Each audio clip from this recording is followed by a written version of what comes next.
On va parler hockey, baseball et économie avec Ray Lalonde, expert en marketing du sport. Bonsoir, Ray Lalonde. Gérald. Je ne sais pas si ma question elle est financière ou juste sportive, mais pour le Canadien, où en est la reconstruction? Je pense qu'on arrive à la fin de la reconstruction. Ça a été pénible pendant quelques années, mais on voit le potentiel des joueurs qui, maintenant, à un jeune âge, ont un peu de maturité puis un peu d'expérience, puis il y a encore plusieurs joueurs qui attendent, qui sont prêts à sauter dans la Ligue nationale. Et de plus en plus, on voit des joueurs de haut niveau. Et les Canadiens ont des joueurs étoiles maintenant. Ça fait longtemps qu'on n'avait pas vu ça. Je pense à Lane Hutson, je pense à Cole Caulfield et Nick Suzuki, une acquisition de Noah Dobson durant la saison morte.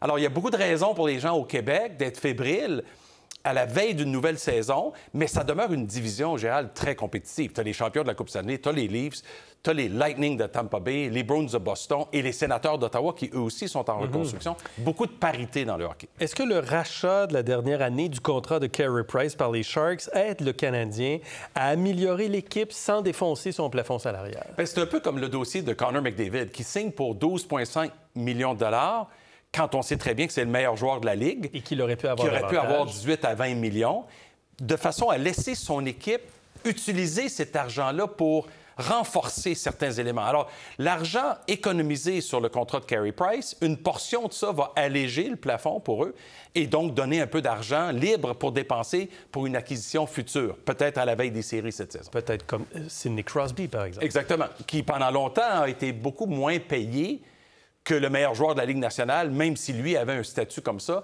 pour permettre aux Pingouins d'accumuler des championnats et des Coupes Stanley. Début de la saison des Leafs du Canadien ce soir, début de la saison de la Ligue nationale hier soir. Comment va la santé économique de la Ligue nationale de hockey? Je pense que Gary Bettman s'approche de sa retraite. Gérald, là, ça fait depuis 1993, le patron. Il y avait un plan, il y a des années, là, de développer le hockey dans les marchés non traditionnels. On voit le résultat. Floride vient de gagner 2 Coupes Stanley. Tampa Bay en avait gagné 2 juste auparavant. Le hockey est en excellente condition financière, mieux que jamais. Les franchises ont augmenté cette année versus l'an passé de 17 %, mais depuis 2022, la moyenne des 32 franchises a augmenté de 108 %. C'est un investissement qui est important. En moyenne, 2,1 milliards de dollars US chacune comme valeur. Et les Canadiens, si on le met en dollars canadiens, c'est plus de 4 milliards de dollars la valeur du club de hockey canadien. 3 milliards 300 millions en dollars américains. Ouais. On le voit, une augmentation de 13 % sur un an, des augmentations de 12 à 18 % sur un an. Ça s'appelle un bon rendement, ça, absolument. quand même. À part la technologie, je ne peux pas imaginer une autre industrie qui va si bien que le sport professionnel. Incroyable, quand même. Vous dites 32 équipes. Pas d'expansion en vue? Bien, je pense que Gary Bettman, il regarde un peu la fin de sa carrière, puis il regarde un peu la promesse qu'une nouvelle équipe d'expansion, Gérald, doit être solide pour au moins 15-20 ans. Fait que je ne sais pas s'il va avoir le temps, lui, de dénicher les bons candidats pour prendre 33 et 34 équipes dans la Ligue nationale avant son départ. Ce qui est clair, c'est que Vegas et Seattle, ça a été des succès. Financièrement, en termes de valorisation, la communauté est engagée, les amphithéâtres sont pleins. Alors, Bettman a raison de regarder ça en disant, peut-être à 2 milliards US, la franchise, c'est une nouvelle injection de capital dans la Ligue nationale que les autres propriétaires aimeraient recevoir. Mais c'est une question aussi de timing, si tu me permets l'expression. Atlanta est une ville candidate, mais ils ont déjà eu 2 équipes qui ont échoué. Ça, c'est une bonne question pour la Ligue nationale, mais c'est un gros marché américain. Houston, la 4e ou 5e plus grande ville américaine avec beaucoup d'argent au Texas, veulent une équipe. Ça serait un rival naturel aux Stars de Dallas. Ils ont 2 candidats qui veulent une équipe. La question, c'est vraiment est-ce que Gary Bettman est prêt à faire ceci si rapidement après Seattle et Vegas? Vous n'avez pas dit Québec, là? J'ai pas dit Québec parce que pour le moment, Gérald, il n'y a pas un individu ou un groupe d'individus, hommes ou femmes, qui lève la main en disant on est candidat. On pense tous que Québec pourrait avoir une équipe, mais il faudrait que quelqu'un, à un moment donné, se dise voici notre plan, voici notre objectif, voici notre groupe d'investisseurs et voici notre projet à perpétuité qui peut faire vivre cette équipe-là et être compétitive. Baseball est toujours à Toronto. On parlait des Leafs tantôt. C'est tout un spectacle que les Blue Jays offrent aux Canadiens en ce moment face aux Yankees de New York. Mènent 2-1 dans la série. Ce soir, on verra. Peut-être hier, ils ont raté leur chance de gagner. Peut-être ce soir, donc, à New York. C'est quoi la recette du succès en ce moment des Blue Jays? Je pense que les Blue Jays, comme aucune autre équipe en Amérique du Nord, depuis 5 ans, là, sont constamment engagés à dépenser ce que ça va coûter pour gagner. Ils ont dépensé 300 à 400 millions de dollars pour rénover le Rogers Center, l'ancien Skydome.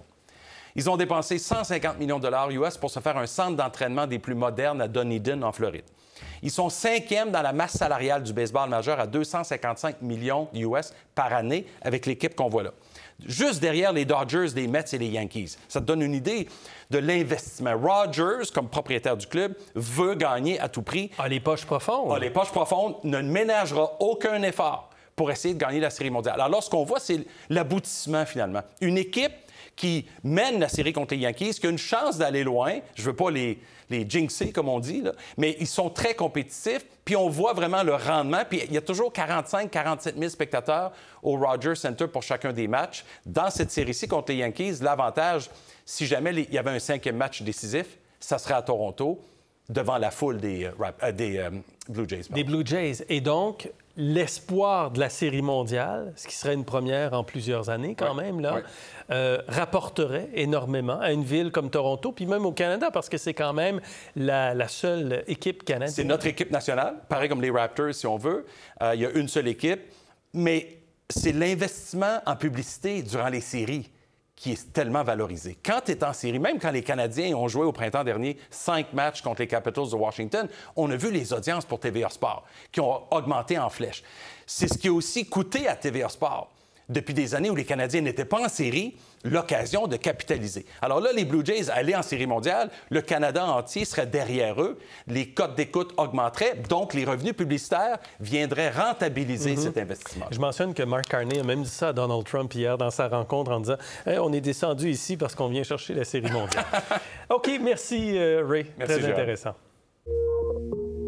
Pour voir nos émissions en entier, rendez-vous sur la chaîne Ici RDI.